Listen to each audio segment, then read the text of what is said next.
오늘은 교회 설립 기념 주일인데 교회는 과연 무엇인지 오늘 말씀을 통해 살펴보기로 원합니다. 교회로서의 때로는 자기 정체성을 잃어버리고 또 사명이 무엇인지 또 실제가 무엇인지를 잃어버릴 때에 세상 속에서 능력 있게 교회로서 서지 못하고 사명을 감당하지 못하게 되기 때문에 우리의 교회 모습이 어떤 것인가 하는 것들을 말씀을 통해 살펴보기로 합니다. 오늘 말씀은 사도 바울이 에베소 교회의 성도들에게 보낸 편지 가운데 한 부분입니다. 이 에베소 교회는 바울이 전도 여행을 다니면서 교회를 개척을 하고 세웠습니다. 그리고 그 교회 공동체가 세워졌을 때에 거기를 두고 또 다른 곳을 찾아다니면서 복음을 전하다가 지금 바울은 어디 와 있는가 하면 로마에 가 있습니다. 로마에 어떤 상태로 있죠? 지금 감옥에 들어가 있습니다. 복음을 전하다가. 그래서 이 감옥에 들어가 있는 상태에서 에베소 교회가 염려가 되죠. 다른 여러 교회들보다 사실 에베소 교회에 사도 바울이 가장 오래 머물렀습니다. 에베소 교회는 아시아의 지역에 있던 그 지금의 터키 굉장히 큰 나라거든요. 그 지역의 가장 큰 도시에 해당하는 도시가 에베소였어요. 사도 바울이 거점 도시마다 복음을 전하면서 다녔는데 그렇게 복음을 전하고 또 가장 오랜 시간이래 봐야 기껏해 한 2년에서 3년 그 사이입니다. 이 2년에서 3년 머무는 동안 하나님과 하나님의 복음의 진리들을 가르친다고 하는 것은 참 쉬운 문제가 아니죠. 그래서 그들에게 감옥에 있으면서 교회로 부름을 받은 너희들은 어떤 존재인가, 당신들은 어떤 존재인지 기억하시오라고 편지를 쓰고 있는 내용입니다. 그 편지 가운데 오늘 본문은 첫 부분 서두 인사 부분에 해당합니다. 이 서두에 여러 가지로 인사하면서 내가 너희들을 위해서 항상 기도한다 그렇게 얘기를 하고 기도의 내용이 무엇인지를 오늘 본문 가운데 이야기를 하고 있습니다. 이 기도의 내용 가운데 과연 교회는 어떤 것인지 하는 것들을 밝히고 있습니다. 다시 한번 읽어보겠습니다. 16절 시작. 내가 기도할 때 기억하며 너희로 말미암아 감사하기를 그치지 아니하고, 계속 있습니다. 우리 주 예수 그리스도의 하나님 영광의 아버지께서 지혜와 계시의 영을 주사 하나님을 알게 하시고. 저를 보세요. 목회자인 사도 바울이 에베소 교회 성도들을 위해서 기도하는 거예요. 근데 그들을 위한 기도 중에 기도의 내용이 오늘 본문 가운데 나오는데 그것을 딱 한마디로 얘기할 수 있어요. 뭘 위해서 기도하는가 하면 에베소 교회 성도들이 하나님을 잘 알 수 있도록 하나님 지혜와 지식의 성령의 영을 보내셔서 그들이 하나님을 좀 잘 알 수 있게 해주십시오. 이게 기도 제목 딱 한 가지입니다. 우리가 사람이기 때문에 약해서 또 부족해서 해야 될 하나님 앞에 기도의 제목이 많이 있겠지만 사도 바울은 그런 거 다 뒤로 하고 딱 한 가지 기도해요. 하나님 지혜와 계시의 정신을 주사 저들이 하나님을 이전보다 좀 더 잘 알 수 있도록. 왜냐하면 하나님을 잘 아는 것보다 근본적인 해결책이 없기 때문에 그렇습니다. 우리는 우리의 연약함 때문에 이런저런 문제가 있어요. 그래서 이런 문제 저런 문제를 놓고 기도해요. 그런데 그것보다 더 근본적이고 사실은 그게 눈에 보이지 않아서 그러지만 아주 근본적인 해결책은 하나님을 잘 아는 것이에요. 예를 들면 어린아이가 2, 3살짜리가 집안에서 돌아다니죠. 그냥 내버려 두면 뭐 조금 차분한 아이들도 있지만 대부분의 아이들은 어떻습니까? 그냥 사고뭉치예요. 그렇죠? 그냥 내버려 두면 큰일 납니다. 뭐 이게 뜨거운 건지도 모르고 만지고 이게 위험한지도 모르고 잡아당기고, 그러니까 엄마 아빠가 다니면서 졸졸졸 그거 방비하고 아니면 문제 일으킨 거 또 바로 해놓고 2, 3살 때는 그래요. 그런데 그런 문제들은 아이가 성장하면 이전에 문제가 되었던 것은 문제가 되지 않습니다. 똑같은 원리입니다. 우리가 하나님이 어떤 분인지 잘 모를 때는 내 문제에 완전히 매몰되어서 사로잡혀가지고 이 문제 때문에 어떻게 할 줄을 몰라요. 그런데 조금 더 성장해보면 그래서 이 문제가 조금 더, 옛날에는 작은 걸림돌 요만한 돌 하나에도 제껴 넘어졌는데 크고 나면 어떻습니까? 큰 바위도 뛰어넘을 수 있는 것처럼 하나님이 어떤 분인지를 알고 그 하나님의 시각으로, 하나님의 마음으로 내게 닥친 문제와 나 자신과 세상을 보게 되면 그렇게 전에 크게 문제가 되었던 것들이 문제가 되지 않기 때문에 그렇습니다. 사도 바울이 성도들을, 교회를 위해서 기도하는 것이 하나님을 좀 알 수 있게 해주십시오. 호세아서에 보면 호세아 시대가 참 암울했습니다. 당시에 이스라엘은 아시리아에 의해서 포로가 되기 직전이었어요.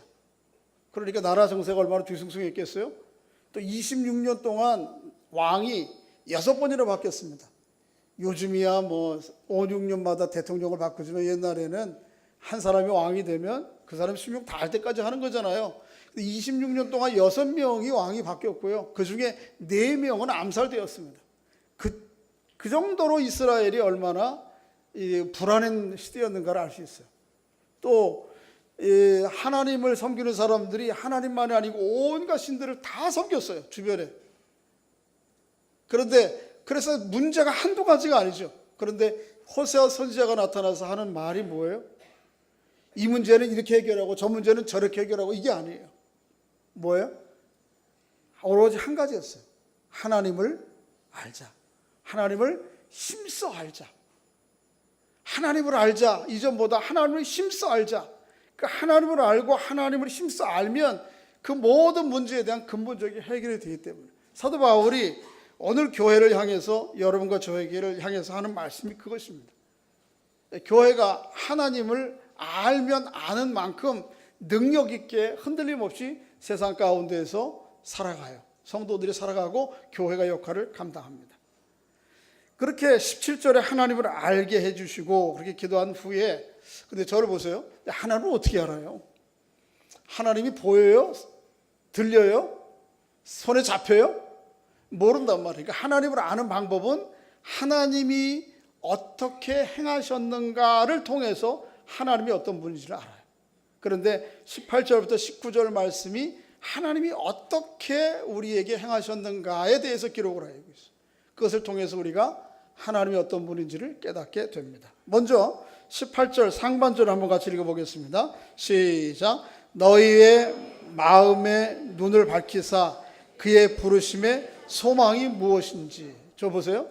사도 바울이 기도하는 거 이겁니다. 하나님, 은천교회 성도들의 마음의 눈을 밝히사 그들이 어떻게 부름을 받았는지 알게 해주십시오.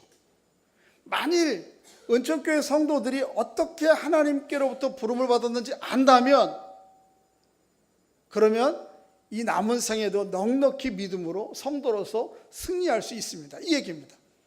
우리 여러분과 저에게, 에베소 교회 성도에게 사도 바울이 간청하는 것은 이것입니다.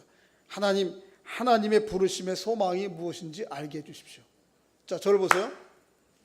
여러분은 어떻게 하나님과 관계하게 되셨어요? 어떻게 하나님을 알고, 어떻게 하나님을 믿고, 어떻게 하나님의 자녀가 되어서 그 하나님과 이 생애를 동행하게 되셨습니까? 어떻게 가능했어요, 그게? 물론 엄마 아버지가 먼저 예수를 믿고 그 가정에서, 믿는 가정에서 태어나서 다닐 수도 있었고요. 또 아니면 다행히도 옆에 집에 식구가 인도해서 그렇게 이웃 인도할 수 있겠죠. 그렇지만은 교회까지 데려 나올 수 있을지 모르겠지만 하나님이 어떤 분이신지를 마음의 눈을 열어서 보게 하고 믿고 하고 의지하게끔 그분과 동행하게 된 역사가 도대체 누가 어떻게 뭐 때문에 가능했느냐는 거예요. 공부를 좀 많이 하셨어요? 하나님 공부? 네? 네. 자, 2장을 보세요. 그 내용이 2장 8절과 9절에 나와요. 한번 읽어보겠습니다. 2장 8절, 9절, 8절만 읽겠습니다. 시작. 너희는 그 은혜에 의하여 믿음으로 말미암아 구원을 받았으니 이것은 너희에게 난 것이 아니요 여러분이 한 거예요? 하나님의 선물로 하나님을 알게 해주신 거예요? 네, 그렇죠. 교회에 인도된 것은 여러 사람의 손길들 도움을 통해서 했을지 모르지만, 그럼에도 불구하고 여러분 마음의 문을 열어서 여러분의 존재의 중심으로 주님을 영접하고 믿고 그분과 함께 생애를 살아가게 된 것은 누구의 선물이에요? 하나님의 선물이라고. 이거 좀 주세요 주세요 그러면 받을 수 있는 건가요? 그래요 안 그래요? 아니면 하나님 나 이 정도 깨끗한 사람이에요, 이 정도 된 사람이에요, 이 정도 되면 그러면 그러네 됐어, 그런 자격 가지고 우리가 하나님의 자녀 되는 겁니까? 아니에요. 여러분 이 세상에 어떤 사람도 하나님 앞에 자신됨을 가지고 설 사람이 없어요. 자신의 의를 가지고 설 사람이 아무도 없다고요. 그래서 로마서 5장 6절 8절 10절 말씀해 보면 우리가 아직 부름을 받을 때 어떨 때 부름을 받은가 하면 약할 때, 약하다는 게 뭐예요? 부족할 때, 여러 가지로 부족해. 그럼에도 불구하고 하나님으로 불러주세요. 8절에 보면 뭐예요? 우리가 죄인 되었을 때, 여전히 하나님 앞에 죄된 사람이 허물이 많음에도 불구하고 우리를 불러주세요. 12절에 보면 뭐죠? 우리가 하나님 앞에 원수 되었을 때, 10절에 보면 하나님 앞에 하나님 존재도 인정하지 않고 때로는 하나님 거부하면서 살았던 우리를 하나님이 불러주셨단 말이에요. 고린도 전서에 보면 사도 바울은 조금 더 현실적인 문제들로 접근합니다. 우리가 한번 우리의 부름을 한번 생각해 보라 형제들아, 우리가 뭐 하나님 앞에 하나님 자녀 될 만한 사람들이었느냐? 그렇지 못하다는 것이죠. 예를 들면 지혜로운 사람 별로 없어요. 사도 바울이 복음을 전하고 당시 예수 믿을 때 보면 오늘날은 그래도 예수 믿는 사람들 중에도 지혜로운 사람도 많아요. 그렇죠? 여러분은 어떻게 평가하실지 모르지만 그래도 국회의원 되는 사람들을 보면 어떻습니까? 공부 꽤나 한 사람들이고 지혜롭고 사회적으로 한 사람들이잖아요. 그 사람들의 40몇 프로가 기독교인이라고 그러니까 그들이 참 잘 일할 수 있도록 여러분 기도해 주셔야 돼요. 중요한 것은 요즘은 바뀌었어요. 한국 상황 가운데. 그러나 사도 바울이 복음을 전할 때만 해도 당시에 시민 사람들이 다 사회 하층 계급의 사람들이었어요. 노예 아니면 천민들이었어요. 보라, 우리가 어떻게 부름을 받았는가? 지혜로운 사람도 없고 능한 사람도 없고 문벌 좋은 사람도 별로 많지 않고 미련하고 약하고 때로는 천하고 없는 것들이지 않느냐? 그럼에도 불구하고 우리가 하나님의 은혜로 부름을 받지 않았는가? 그러니까 우리가 하나님 앞에 관점에서 볼 때도 그렇고 이 세상적 관점에서 비해 볼 때도 그렇고 우리가 뭐 됨됨이가 될 만해서 하나님께서 우리를 부르신 것이 아닌 하나님의 주권과 섭리로 불러주셔서 하나님의 자녀 삼아주신 것이죠. 이 사실 한 가지만 기억해도 감사하죠. 한번 옆에 분들이랑 좀 축복해 주시기 바랍니다. 조크해 주시기 바랍니다. 횡재하셨습니다. 왜요? 하나님께서 우리를 뭘로? 하나님의 자녀로 불러주셨으니까. 그렇죠? 횡재한 겁니다. 사도 바울은 두 번째 교회를 위해서 기도하는데 그게 18절 하반절입니다. 성도 안에서부터 한번 읽어보겠습니다. 시작. 성도 안에서 그 기업의 영광이 풍성이 무엇이며. 이 얘기는 뭐냐면 저를 보세요. 첫째가 뭐예요? 우리를 어떻게 내가 하나님의 자녀 되었는가, 부름을 받았는가, 이거 기억하도록 이걸 좀 잘 알게 해주십시오. 두 번째는 하나님 그들을 부르셔서 그들을 통해서 이 부름의 끝에 결국 그들에게 안겨줄 기업의 영광의 풍성함이 무엇인지. 쉽게 말하면 뭐냐면 하나님 예수 믿는 것으로 말미암아 누리게 될 복과 기업의 상속분이 무엇인지 좀 알게 해주십시오. 그러면 교회로서 당당히 세상 가운데 성도로서 설 수 있다는 것입니다. 우리 어르신들끼리만 하는 얘기 제가 엿들어서 알고 있는데 그거죠. 재산이 얼마가 됐든 죽기 전에 미리 상속 해준다 안 해준다? 절대로 안 해준대요. 그거 해주는 순간 뭐가 돼? 길거리 나앉는다 그래요. 세태가 참 이상해요. 몇 사람 그래, 다 그렇지 않아요. 특히 예수 믿는 사람들은 안 그래야 됩니다. 그런데도 불구하고 사실은 세태가 그런 것 같아요. 그래서 사람들이 재산을 얼마가 됐든 자녀들에게 미리 물려주지 않는다. 그 재산 가지고 있으면 그래도 그 재산 때문에 자녀들이 어떻게 해요? 뭐 그것 때문에 하는 건 아니겠지만 엄마 아버지 잘 공양하고 봉양한다고.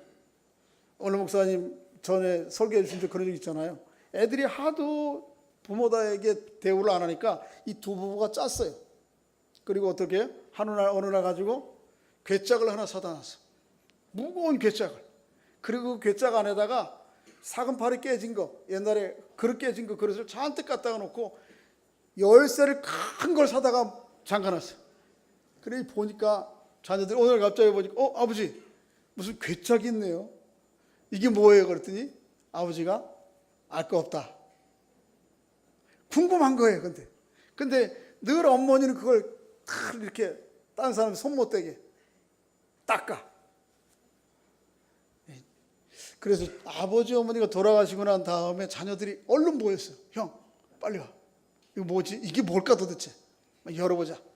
열쇠는 아버지가 어디다 감추셨으니까 셋톱으로 잘라. 그래가지고 잘라. 딱 열어봤더니 그 안에 뭐가 들었어요? 사금팔이 들어요. 사금팔이.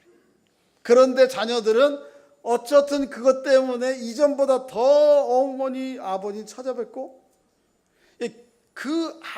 아버지에게 물려받을 기업이 뭔지가 예측이 되면 사람들이 행동 양식이 달라지는 거예요. 근데 그런 차원의 문제가 아니에요. 하나님께서 예수 믿음으로 말미암아 여러분과 저에게 주신 기업이 무엇인지를 눈을 열어 보게 되면 사는 행동 양식이 달라진다는 거예요. 사도 바울은 그것 때문에 제발 하나님 성도들로 하여금 이 믿음의 기업이 얼마나 그 결과가 풍성한 것인지 하나님 알게 해주십시오. 여러분과 저에게도 이 하나님 믿는 기업의 풍성함을 눈을 열어 볼 수 있는 은총이 있기를 주의 이름으로 소원합니다. 뭐 그러면 눈이 좀 반짝반짝. 세상에서는 뭐 돈 몇 푼 유산 준다는 것 때문에 그냥 눈이 반짝반짝 하는데 하나님이 주신 기업은 그런 차원의 문제가 아니죠. 어떤 거 하나님께서 우리에게 물려주실까요? 예수 믿음으로 말미암아 우리에게 주신 기업, 상속, 뭘 상속해 주실까요? 이걸 보면 좀, 뭔지 아면요. 첫째는, 우리 각자의 인격 안에 형성해 주시는 보화입니다. 로마서를 한번 찾아보세요. 오늘 본문 놔두시고, 로마서. 하여튼 상속 얘기하니까 눈이 반짝반짝해, 지금 다들.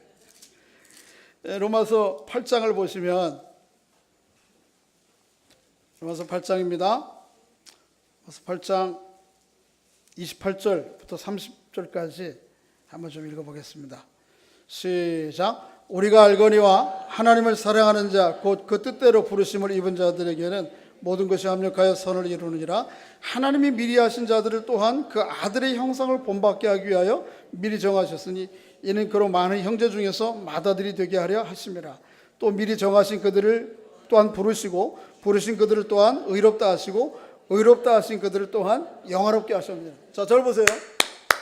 하나님 믿음으로 말미암아 하나님께서 여러분에게 기업으로 내려주실 상속, 그게 뭐냐 하면 여러분과 제가 하나님의 맏아들인 예수 그리스도와 같은 형상의 사람이 되는 것입니다.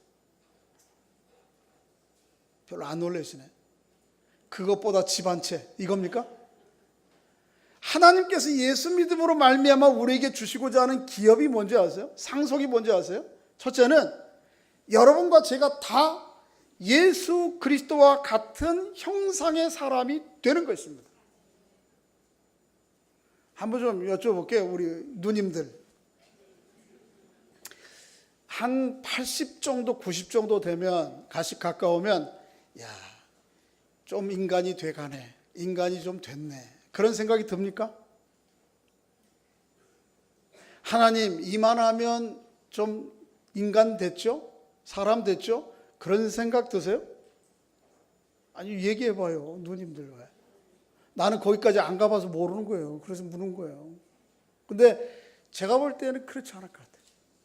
제가 볼 때, 제 자신을 볼 때, 물론 20대, 30대의 젊을 때에 판단력과 분별력이 없어서 충동과 얕음으로 행동하는 그런 것들은 많이 이전보다는 줄었지만 하나님이 이 말하면 사람 됐죠? 어림도 없더라고요. 그런데 하나님께서 예수 믿음으로 말미암아 우리에게 주실 기업이 뭐냐면 결국은 누구처럼 돼요? 예수 그리스도와 같은 온전한 인격, 온전한 사람이 되게 우리를 만들어 가신다는 것입니다. 그게 기업이에요. 세상은 사람을 여러 가지로 기억하겠지만 제가 볼 때 부자였다는 것 때문에 오래 기억되는 사람 별로 없어요. 부자여도 어떤 부자? 저기 전라도에 가면 무슨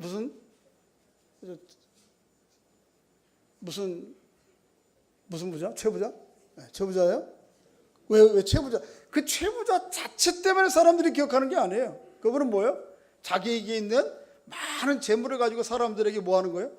베풀었다는 것 때문에 기억하지. 높은 지위에 올랐다는 거 그거 정말 한 인간이 어떻게 살았는가. 그러니까 여러분과 제가 장례를 치를 때 그 자리에 가서 우리 자녀들이, 나를 아는 지인들이 이 사람 참 뭐 좋은 지위에 올랐구나, 멋진 지위에 올랐네, 대단하게 영화를 누리며 살았네, 이 얘기는 못 들어도 어떤 건 들을 수 있어야 되냐면 우리 아버지처럼 살아야지, 내가 그런 사람 돼야지, 내가 우리 어머니처럼, 우리 엄마 같은 사람 돼야지, 우리 목사님 같은 사람 돼야지, 이 얘기는 들어야 되는 거예요. 그렇게 예수 그리스도의 장성한 분량에 충만한 데 이르는, 마치 사도 바울의 표현이 그렇게 얘기를 하죠. 그런 하나님 아버지의 형상으로 변화된 사람의 이 기업을 우리에게 주신다. 이거에 좀 눈이 열려야 돼요. 또 뿐만 아니고 하나님께서 우리에게 상속으로 주시는 것이 뭐죠? 하나님의 나라입니다. 하나님의 나라. 그저 재산 몇 푼 주는 게 아니고 뭐를 주신다고요? 하나님의 나라. 한번 서로에게 한번 축복해 주시기 바랍니다. 죄송합니다. 해봐요. 옆에 분들이. 죄송합니다. 몰라 뵀습니다. 하나님 나라의 주인이시군요. 누구와 함께? 예수 그리스도와 함께. 우리 일부 예배 때마다 계속 제가 요한계시록 강의했는데, 요한계시록이 요절이 몇 절이었어요? 요한계시록 11장 15절 한번 외워보겠습니다. 시작. 세상 나라가 우리 주와 그의 그리스도의 나라가 되어 그가 세세토록. 그런데 예수님은 왕노릇합니까? 아니에요. 계시록에 보면 5장 10절과 20장 6절 여러 곳에서 얘기하면 그렇게 얘기합니다. 그들로 우리 하나님 앞에서 나라와 제사장 삼으셨으니 그들이 땅에서 왕노릇하리로다. 한번 따라해 보겠어요. 그들이 땅에서 왕노릇하리로다. 왜 이렇게 말이 안 되나? 왕노릇, 어디에서 왕노릇한다고요? 하늘에서? 여기에서? 아니면 이 다음에? 우리가 요한계시록을 강의하면서 알지만 이 땅이라고 하는 것은 우리가 지금 여기 얘기하는 거예요. 근데 그 하나님 나라의 왕노릇은 이 다음에 가서 하는 게 아니고요, 죽은 다음에 무슨 성 하나씩 맡아서 고을 하나씩 맡아가지고 거기에서 큰 소리 치는 게 아니에요. 오늘 뭐라고 그래요? 분명히 말씀하시기를 그들이 그리스도와 함께 땅에서 뭐 할 것이다? 이 상속을, 이 하나님의 왕노릇의 왕권의 상속분을, 기업을 우리의 눈이 열려서 보여줘야 되는 거예요. 이것 때문에 신앙생활 하는 거예요. 다시 한번 서로에게 확인해 주시기 바랍니다. 죄송합니다. 몰라 뵀습니다. 하나님 나라의 왕이시군요. 진짜 왕은 누구예요? 하나님이시고 우리는 다 뭐예요? 부왕이란 말이에요. 기회요 안 기회요? 뭐예요? 목사님 무슨 왕이에요? 왕은. 이게 세상적 관점으로 볼 때니까 이게 안 보이는 거예요. 이게 왕이면 그래도 무슨 뭐 영토가 있어야 되고 무슨 재물도 있어야 되고, 여봐라 이거 좀 이렇게 주는 것도 있어야 되고 그래야 되는데 뭐 줄 것도 없고. 또 하나님 나라 왕노릇은 어떻게 하는 겁니까? 세상 나라의 왕노릇 하는 거하고 다르죠. 방식이 다르죠. 성경 말씀에 그런 말씀이 있어요. 받는 것보다 주는 것이 어떻다? 복이 있다. 그래요, 안 그래요? 솔직하게 얘기해봐요. 세상에서는 받는 게 복이 있어요? 기분이 좋아 행복해요? 아니면 줄 때 행복해요? 아, 그래요?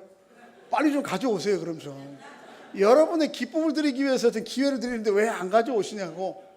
근데 세상에 솔직하게 말은 그러는데 세상에서는 받을 때 좋아요? 아니면 줄 때 좋아요? 이 두 가지가 또 겹쳤어 이제. 아까는 다 주는 게 복되다 그러더니 이제는 좀 헷갈려요. 솔직하게 얘기하면 세상에서는 받을 때 행복합니다. 세상의 가치로는요, 받을 때 행복해요. 어제 물어요, 애가. 엄마, 아빠, 아버지, 부모가 자녀를 생각하는 거에도 똑같은 사랑은 없대. 그러니까 쟤를 더 사랑해? 아니면 나를 더 사랑해? 그래서 제가 뭐라고 그러는지 아세요? 둘 다 사랑해? 안 했어요. 우리 집사람 사랑한다. 니들보다. 네, 그래. 솔직하게 해봐요. 뭐래도 가져오는 자녀가 더 사랑스러워요? 아니면 생전 안 가져오는 자녀가 사랑스러워요? 네? 세상은요, 받을 때 좋아요. 받을 때. 하나님의 나라는 모든 가치가 다 전복적이에요. 하나님의 나라는 뭐 하는 기쁨을 알아야 돼요? 줄 때 정말 기쁨을 누리는 사람은 하나님의 나라의 상속을 받은 거예요, 그 사람. 아, 큰 소리 올라가지고 큰 소리 치는 게 이게 행사할 때 기쁨이 있어요. 에이, 가져와. 에이, 이 부장. 그러면 사장님. 그러면은 으쓱해지거든. 그것이 주는 기쁨이 있어요. 하나님의 나라는 그런 거 아니에요. 어떻게 해요? 자기에게 있는 능력과 기회와 지위와 소유를 가지고 다른 사람들을 섬길 때 오는 기쁨. 이게 하나님의 나라예요. 이 하나님의 나라를 상속받은 사람은 이거 꼭 저기 가서 하는 거 아니에요. 거기 가서는 다 그렇게 할 거예요. 누구나 다. 이게 훈련이 여기서 안 되면 큰일이야. 근데 여기서라도 내가 지금 여기 머물고 있는 영역 하에서 섬기고 베푸는 하나님의 나라를 실제적으로 누리는 사람은 달리 보이는 거예요. 달리. 사도 바울이 하나님, 제발 성도들이 그들 안에 하나님께서 유산으로 주신 기업이 무엇인지, 그게 얼마나 풍성한 건지 좀 눈을 열어보게 해주십시오. 그 기도 이유가 여기에 있는 것입니다. 그러면 거기에 초점을 맞추세요. 하나님, 나를 형편없는 사람이었는데도 의롭게 하시고 의롭게 한 사람들을 영화롭게 하실 예수 그리스도의 아들 되신, 하나님의 아들 되신 예수 그리스도와 같은 그런 사람으로 나를 바꾸어 가시니 참 감사합니다. 언젠가는 내가 주님 앞에 설 때, 하나님 앞에 설 때에 하나님께서 예수 그리스도를 향해서 이는 내 기뻐하시는 자라. 그 기쁨을 이기지 못하신 것처럼 나를 보고도 그렇게 기뻐하실 것입니다. 그렇게 하나님의 나를 온전한 사람으로 만들어 가시고 그 여정에 나를 있게 해주시니 감사합니다. 그 기업을 누리게 해주시니 감사합니다. 이거 해야 돼요. 마지막 한 가지 더 기도 제목이 있습니다. 그게 19절입니다. 오늘 본문으로 돌아오셔서 어떤 기도 하는가 하면 19절 읽어보겠습니다. 시작. 그의 힘의 위력으로 역사하심을 따라 믿는 우리에게 베푸신 능력이 지극히 크심이 어떠한 것인지 너희로 알게 하시기를 구하노. 저 보세요. 핵심이 이거예요. 하나님, 성도들이 어떻게 부름을 받았는지 좀 알게 해주십시오. 뿐만 아니고 그들이 이 생에 최종적으로 이 생을 살아가면서 누리게 될 하나님의 기업이 얼마나 풍성한 것인지 알게 해주십시오. 두 번째고요. 세 번째는 지금 그들 안에 하나님이 얼마나 대단한 능력으로 그들과 함께 하시고 역사하시는지 알게 해주십시오. 여러분과 제 안에 참 대단한 능력이 있다는 거예요. 어떤 능력인지 아세요? 그게 20절부터 22절까지입니다. 그 샘플이 예가 하나 나와요. 20절 읽어봅니다. 시작. 그의 능력이 그리스도 안에서 역사하사 죽은 자들 가운데서 다시 살리시고 하늘에서 자기의 오른편에 앉히사 모든 통치와 권세와 능력과 주권과 이 세상뿐 아니라 오는 세상에 일컫는 모든 이름 위에 뛰어나게 하시고. 거기까지만. 저를 보세요. 여러분과 제 안에 역사하는 하나님의 능력이 얼마나 대단한 것인지를 보여주는 거예요. 한마디로 얘기하면, 시간이 없어요, 뭐를 이기는 능력이에요? 죽음을 이기는 능력이에요. 이 세상에 가장 무섭고 두렵고 가장 강력한 힘, 그게 뭡니까? 그게 뭔지 아세요? 죽음이에요. 죽음 앞에는 모든 사람들이 다 어떻게 해요? 벌벌 켜. 예? 안 그래요? 나만이라고 하는 대단한 나라 대왕국의 장수가 나병 걸려가지고 죽게 생겼어요. 그러니까 누구 얘기를 들어요? 포로로 잡혀온 게지바의 이야기를 듣는 거예요. 뭐가 두려워서? 죽을 것이 무서워서. 죽게 되면 머리도 붙잡아요? 왜요? 사람에게 가장 두렵고 강력하게 사람을 지배하는 것이 이 죽음이기 때문에 그렇습니다. 그런데 이 죽음이 누구의 도구인지 아세요? 사탄의 도구예요. 그래서 히브리서 2장 14절 말씀에 보면 죽음의 세력을 잡은 자 누구예요? 마귀. 그렇게. 이 죽음의 세력을 누가 쥐고 있어? 마귀가 쥐고 있어요. 그리고 사람은 어떻게 해요? 죽기를 무서워하여 한평생 뭐하죠? 종노릇합니다. 제일 두려운 게 이거예요, 죽음. 여러분은 어때요? 예수 믿는 사람들은 한결같이 이 죽음 자체에 대해서 공포와 두려움 가운데 사로잡히지 않습니다. 이 죽음을 뛰어넘어 있어, 죽음 자체에 대해서. 저를 보세요. 한번 여러분이 물어봐요. 죽는 게 무서워요, 안 무서워요? 무서워요, 안 무서워요? 무서워요? 죽는 게 무서워요, 안 무서워요? 두려워요, 안 두려워요? 두려워요? 그럼 한번 좀 생각해 보셔야 돼요. 내가 예수 믿는 건가? 죽음의 과정에 오는 고통과 아픔, 이거는 우리가 좀 피해하고 싶어요. 저도 마찬가지예요. 그런데 죽음 자체, 야, 죽고 나면 어떻게 될까? 깜깜한 밤일까? 어디로 끌려갈까? 그 다음에 무슨 일이 벌어질까? 이런 미지의 불안과 두려움과 공포가 있어요, 없어요? 있어요? 그거 있으면 여전히 죽음을 이기시고 부활하신 주님하고 나는 아무 상관이 없는 사람이에요. 왜냐하면 예수님께서 십자가에 죽으시고 부활하셔서 부활의 첫 열매 되게 하시고 그를 믿는 모든 사람들에게 동일한 것을 약속해 주셨거든요. 그리고 죽음의 과정에 오는 공포, 수술 받아야 되는데 얼마나 아플까, 이거 혼자 있는 시간이 이거 뭐 얼마나 괴롭고 힘들까, 이거는 다 피하고 싶지만, 그러나 죽음 자체, 죽음 이후에는 도대체 내가 어떻게 될까? 이런 두려움과 불안함과 염려로부터 자유로운 거예요. 이게 뭐예요? 이게 예수 믿는 사람들이에요. 그래서 희한해요. 예수를, 신약 성경이 예수 믿는 사람들을 보면 이 죽기를 겁내질 않아. 그렇다고 해서 오늘 다 죽으라는 거 아니고요. 아니, 죽음 자체를 두려워하질 않아요. 이게 예수님. 왜요? 죽음을 이미 그리스도 안에서 뛰어넘었기 때문에 그래요.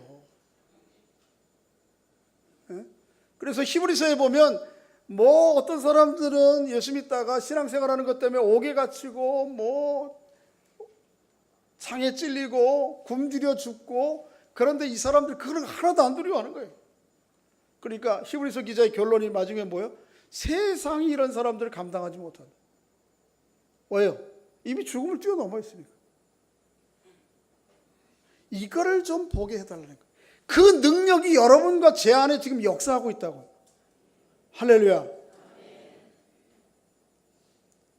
이거를 보지 못하고 이게 없으면 여전히 우리도 죽음의 매수 쫓아다니는 거예요.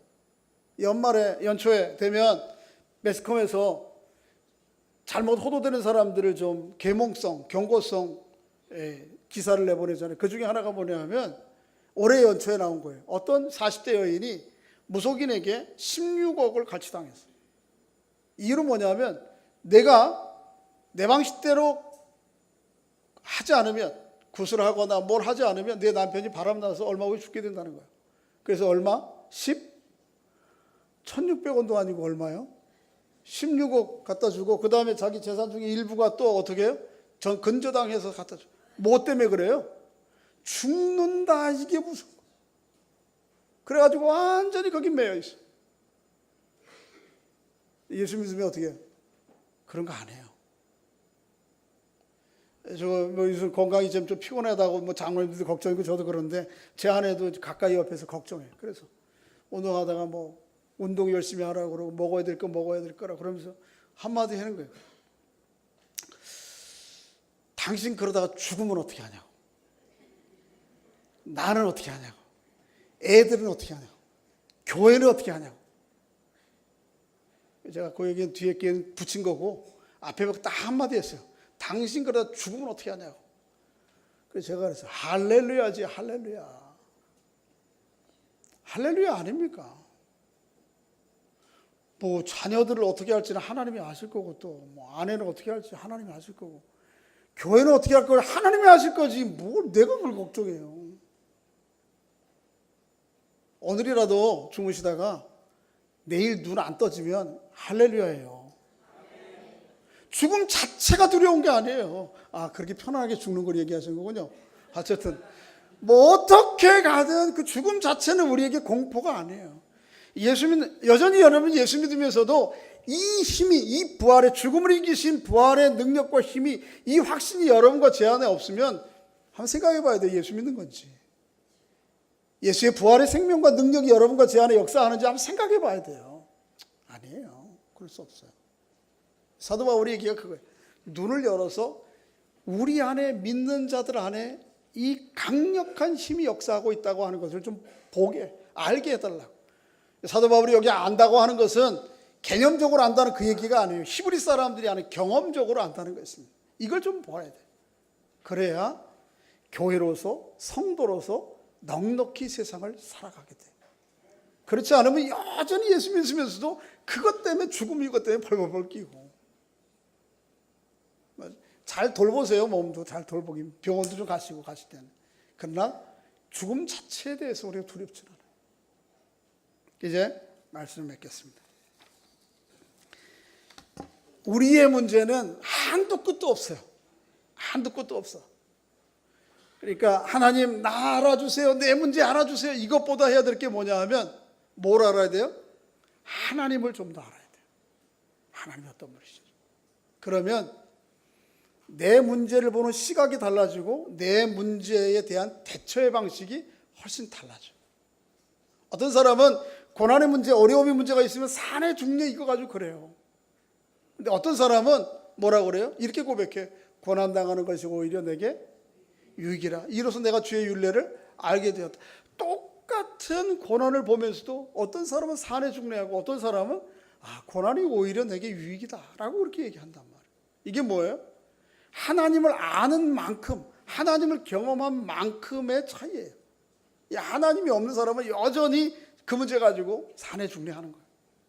그런데 하나님을 풍성하게 알면 그 하나님의 시각으로 하나님을 보고 나를 보고 세상을 보는 거예요.